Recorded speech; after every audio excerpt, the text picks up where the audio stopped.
Queridos amigos, seguimos con la filosofía útil en esa especie de viaje a la región del pensamiento y concretamente estudiando a Nietzsche. Hemos visto que en Nietzsche hay épocas en las cuales él fundamentalmente utiliza unas metodologías o utiliza otras para llegar a afirmar lo que afirmaba. En la primera etapa, en la etapa en la que se ha dejado llevar por la emoción, se ha dejado llevar por el corazón, por los impulsos de la vitalidad.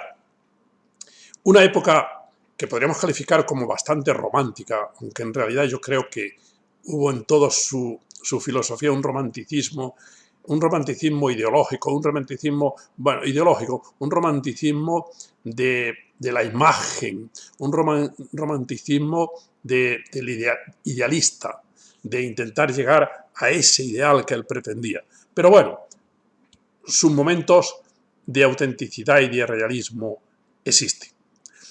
El segundo periodo es un periodo en el que él intenta basar su pensamiento en la racionalidad, justamente en lo contrario. Aunque en algún momento dice que esto lo utiliza de forma sistemática, como una especie de metodología para a ver qué es lo que encuentra. Deja a un lado todos los impulsos del corazón y va a utilizar la razón en el sentido más o menos científico positivista. Y de ahí le surgen tres obras fundamentales que ya hemos dicho en varias ocasiones, como es Humano demasiado humano, Aurora y también La Gaya Ciencia.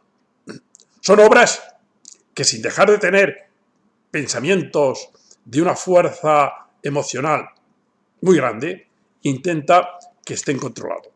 En Humano demasiado humano, por ejemplo, existen una cantidad de capítulos en los que cada uno de los capítulos tiene su racionalidad y se van desarrollando como una especie de arco. El primer aforismo explica un poco lo que va a suceder en ese punto y luego lo va desarrollando hasta la decadencia o hasta la bajada de esa intensidad en el pensamiento de aquello de lo que está hablando. Ahora, después de estas tres obras, en Nietzsche surge otra vez la potencia, la fuerza de su corazón, de su voluntad, de su imaginación. Y yo creo que le aburre esa metodología. Y sobre todo es que no puede dejar de explicar y de hacer aquello que él recibe, aquellas fuerzas que él recibe, aquella intuición que él recibe. Y por lo tanto, la metodología vuelve a ser la expansión de su imaginación, la expansión de su vida, la expansión de su corazón. Escribe en este periodo, es donde están sus obras, donde escribe las obras más potentes, más polémicas, que son Así habló Zaratustra, después tenemos el Anticristo, el ocaso de los ídolos, el ocaso de los dioses, el caso Wagner y sobre todo Ecce Homo, que es un libro increíble, donde él intenta, aquí está el hombre, yo voy a mostrar cómo soy yo, y explica cómo han surgido sus obras, y explica cosas de su vida muy interesantes, pero también muy extrañas, muy diferente a lo que vive cada persona, a lo que vivimos nosotros, los humanos corrientes que estamos en este mundo. Y escribe también un libro que yo creo que se esforzó mucho por escribirlo de forma también muy científica, porque ese tema le preocupaba muchísimo, y es la genealogía de la moral. Pero cuando uno piensa en estas obras, cuando uno las lee, piensa en qué se basa Nietzsche para decir las cosas que dice, que son a veces unas verdades muy potentes, muy diferentes. Cuando él nos proyecta otra forma de vivir. Claro, hay que contrastarlo con la forma que tenemos de vivir, y él la contrastaba con la forma nihilista de vivir en aquella época. Pero yo me pregunto, hemos ganado mucho. ¿A dónde va la humanidad que nosotros tenemos actualmente? ¿A dónde va? ¿Cuáles son sus proyectos? ¿Cuáles son sus objetivos? ¿Cuáles? ¿En qué consiste? ¿Estamos aprovechando lo mejor del ser humano? ¿Estamos aprovechando lo mejor de la humanidad? A mí me parece que al contrario. Es lo peor de la humanidad, es lo peor de los seres humanos, los que se han impuesto, y los que están gobernando, y los que están dirigiendo el mundo. No es posible que tengamos el mundo que tenemos. Ya os digo, pensemos en los horizontes. ¿A dónde vamos? De dónde venimos, lo sabemos, y lo que tenemos, pero no hay objetivos. Estamos en ese nihilismo. Y Nietzsche intenta ponernos objetivos y describirnos un mundo mejor, un mundo en el que el ser humano dé lo mejor de sí mismo, lo mejor de la vida, y que los seres humanos puedan vivir por lo menos, y no sobrevivir, vivir con intensidad, y ser mucho más dichosos de lo que son ahora. Y sobre todo, conseguir esos objetivos de una planificación de uno mismo, de una autonomía y de una libertad muy interesante. Pero, ¿en qué se basaba él? Él se basaba en intuiciones, pero en Ecce Homo hay un capítulo que, cuando habla de Así habló Zaratustra y lo está explicando, hay un capítulo que yo creo que es de las cosas más bellas que se han escrito nunca, más profundas y más interesantes. Y ahí explica Nietzsche de dónde procede su pensamiento, de dónde procede su fuerza, de dónde procede las cosas que él nos explica. Os lo voy a leer. Es un poco largo, pero es muy interesante. Se llama La inspiración. Porque Nietzsche pensaba que él hablaba, él explicaba, porque él tenía una especie de inspiración divina. Es una especie de misticismo, de éxtasis muy elevado, pero no deja de ser interesante, y sobre todo está escrito de una manera fantástica, porque él ya en esta época había llegado a dominar el lenguaje de una manera maravillosa. Ahí lo dirá por qué. Os lo voy a leer. Es del libro Ecce Homo, he aquí el hombre, y he aquí él mismo, y cuando habla del libro Así habló Zaratustra, dice lo siguiente: ¿tiene alguien a finales del siglo XIX un concepto claro de lo que los poetas de épocas poderosas denominaron inspiración? ¿Tenéis idea de lo que es la inspiración? Sobre todo lo que los poetas de épocas poderosas denominaron inspiración. En caso contrario, voy a escribirlo. Voy a escribirlo lo que es la inspiración, porque como no tenéis, seguro que no tenemos mucha idea, os lo voy a explicar. Si se conserva un mínimo residuo de superstición, hay que ser un poco supersticiosos. A Nietzsche no le importaban este tipo de sentimientos, hablar de este tipo de cosas.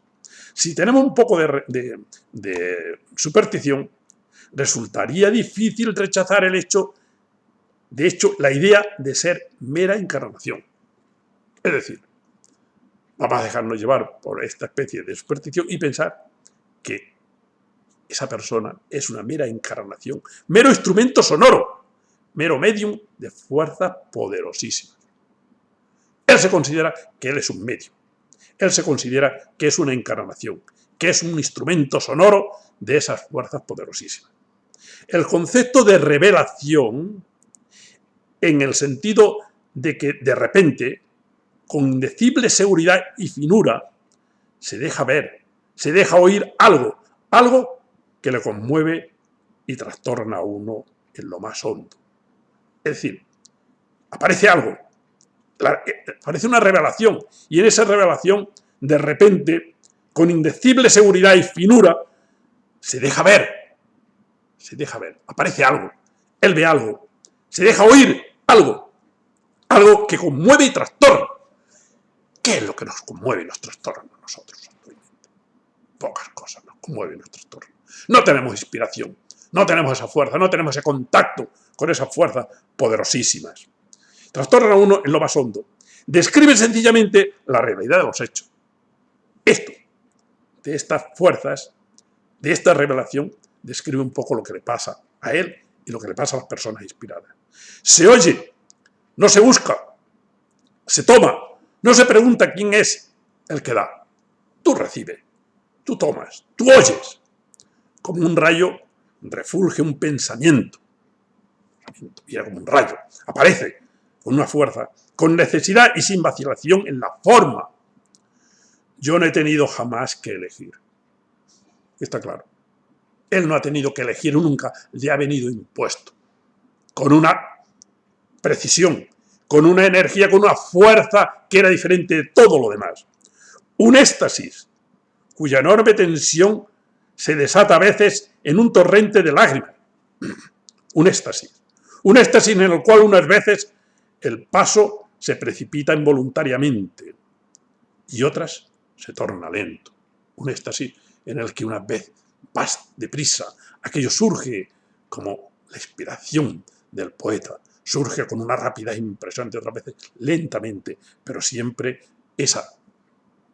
algo que te llena, que te cae de esa fuerza poderosísima. Un completo estar fuera de sí, es decir, yo ya estoy fuera de mí, porque me ha venido algo tan impresionante, me ha enganchado.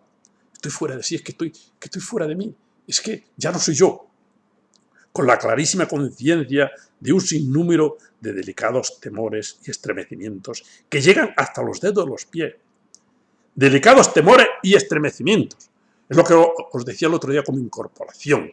Que sea el cuerpo el que siente, que sea el cuerpo el que piensa, que sea el cuerpo el que vive. Un abismo de felicidad. Fijaros, un abismo de felicidad en que lo más doloroso y sombrío no actúa como antítesis, sino como algo condicionado, exigido como un color necesario, en medio de tal sobreabundancia de luz. Es decir, hay tanta luz, hay tanta riqueza, que lo contrario de lo que se dice no aparece como algo, como una antítesis, parece como una especie de algo que queda ahí, pero como una sombra de lo que nosotros estamos haciendo. Un instinto de relaciones rítmicas que abarca amplios espacios de forma. La longitud, la necesidad, un ritmo amplio son casi la medida de la violencia de la inspiración. Una especie de contrapeso a su presión y a su tensión. No hace falta tener tensión, aparece como un contrapeso a esa tensión que tú puedes tener. Todo acontece de manera sumamente involuntaria, pero como en una tormenta de sentimiento de libertad, de incondicionalidad, de poder, de divinidad. Claro, aparece como una tormenta de sentimiento de libertad. Cuando tú quieres esas cosas, cuando te aparecen. De incondicionalidad, de poder, de divinidad. Tú deseas esa divinidad, entonces te viene. La involuntariedad de la imagen, del símbolo, es lo más digno de atención. Claro, le aparecen las imágenes cuando escribe, y es que es un torrente de imágenes. Es increíble. Lo que es símbolo, todo se ofrece como la expresión más cercana, más exacta, más sencilla. El símbolo a la imagen. Esto es un maestro. En imágenes, en símbolos, es un maestro insuperable. Parece en realidad, para recordar una frase de Zaratustra, como si las cosas mismas se acercasen y se ofreciesen para símbolo. Dice el Zaratustra, aquí todas las cosas acuden acariciadoras a tu discurso y te halagan, pues quieren cabalgar sobre tu espalda. Es decir, es un ser que tiene ya esa fuerza, que tiene ya esa capacidad de hacer de medium, que todas las cosas le vienen, le caen para que las exprese, para cabalgar con él sobre sus espaldas. Sobre todos los símbolos cabalgas tú, aquí, hacia todas las verdades. Aquí se me abren de golpe todas las palabras. Se me abren de golpe todas las palabras. Es precioso. Las palabras te llegan, se me abren de golpe. Y me dicen lo que significan. Me dicen la verdad que llevan esas palabras. ¿En qué consisten esas palabras? ¿Cómo es su historia? ¿Cómo es su vida? ¿Qué es lo que tienen ahí? Dice, aquí se abren de golpe todas las palabras y los armarios de palabras del ser. Los armarios de palabras del ser. El ser. Lo que es la realidad. ¿Por qué existe ese ser? Y no, más bien no existe. Y ese ser, que es toda la fuerza que se va expresando, aparece. Todo ser quiere hacerse aquí palabra. Todo devenir quiere aquí aprender a hablar de mí. Pero es muy osado en estas expresiones, pero él lo ve así. Esta es mi experiencia de la inspiración. No tengo duda de que es preciso remontarse milenios atrás para encontrar a alguien que tenga derecho a decir, es también la mía. Bueno, aquí el orgullo de Nietzsche llega hasta los extremos en los que llegan estos últimos libros. De decir, de reconocerse y decir, esta es mi experiencia de la inspiración. A ver si hay alguien que sea capaz de decir que también es la suya. Y él dice, yo creo que hay que remontarse muchos siglos para que alguien pueda decir tal cosa. Bien, pues ¿qué sucede? Que Nietzsche, cuando ahora habla, explica las cosas, se apoya en esto. Es como una especie de revelación. Bueno, también en la religión existe la revelación, la fuerza de aquello que dicen es por el autor que lo ha dicho. Es decir, en la religión hay verdades en las cuales la fuerza que dan esas verdades es porque la autoridad que ha dicho esas verdades era una autoridad suprema. Como cuando un niño dice, es que me lo ha dicho mi padre, me lo ha dicho mi papá, y mi papá tiene una autoridad impresionante, y me importa poco si eso que está diciendo mi papá es verdad o no. Tiene que ser verdad porque lo ha dicho él. Es que ha dicho, es que mira, allí detrás de aquella montaña se puede tocar el cielo. Y si vas a aquella montaña tocas el cielo. Entonces, sí, es que podemos tocar el cielo. Y lo cree porque eso lo ha dicho su papá. Bueno, pues entonces la religión tiene esta fuerza, que es, en muchas de las proposiciones que dice, es porque la verdad viene dada por la autoridad del que lo ha dicho, que ha sido una revelación divina. Aquí la fuerza la tiene por esa inspiración que él tiene y lo explica. Y cree que explicando todo este tipo de cosas, cualquier persona que piense con profundidad, que reflexione, las va a reconocer. Aunque él también dice que pasarán algún siglo hasta que se empiecen a entender sus ideas. Esas especie de visiones que él tiene. De todas maneras, ese mundo del que él habla es un mundo que no se ha experimentado y que, de luego, el que tenemos no es el mejor de los mundos posibles, en absoluto. Seguiremos. Gracias.